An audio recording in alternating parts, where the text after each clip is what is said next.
I'm a dentist and I'm probably in my peak. So like, what does it mean to be in your peak? Generally, it's like your prime productive years or money-making years. I'm 15 years out of school and I own my practice. I've owned my practice for 10 years.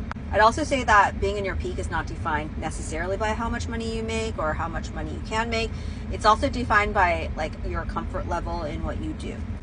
For example, I've pretty much seen a lot of things in the last 15 years.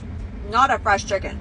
Going to work doesn't really stress me out. Seeing new situations doesn't really stress me out. Like, pretty much, I've seen it.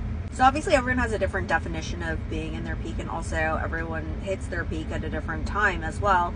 I would say most people would say 8 to 10 years, or no, probably like between 8 to 12 years of practicing is when most people think that they're at their peak. If I were to break down my trajectory or years 1 and 2, I was just happy to be making big girl money. I was working in like fast-paced environments and I was doing pretty well. I was pretty like productive and successful, but in no way would I say that I was at my peak. I was feeling like good though, you know, I was like, girls making money.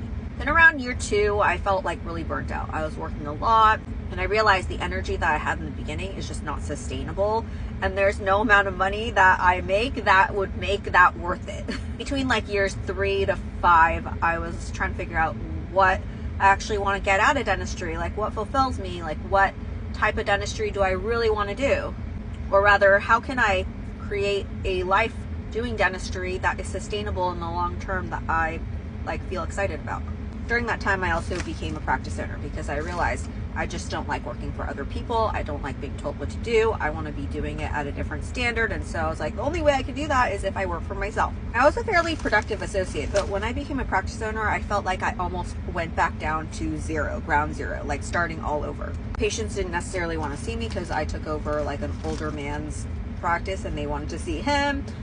Too bad he was gone. And there was just some transition as the patients got used to me being their new doctor. You have to have some level of confidence in order to open a practice. So I would say around like years 4 to 6, the confidence was there, but it was hanging by a thread. This is when I really started investing in my education and my CEs because I just really wanted to be the best version of myself for my patients. And when you become a practice owner, the biggest thing is that you start seeing your recalls year after year after year. You see your fillings as they age, and that's the only way that you know like if your technique is really good or really bad. Those were some really pivotal years, but they were not my prime money-making years. It's definitely like a building phase. I was also teaching at a dental school, so there was a part of my career where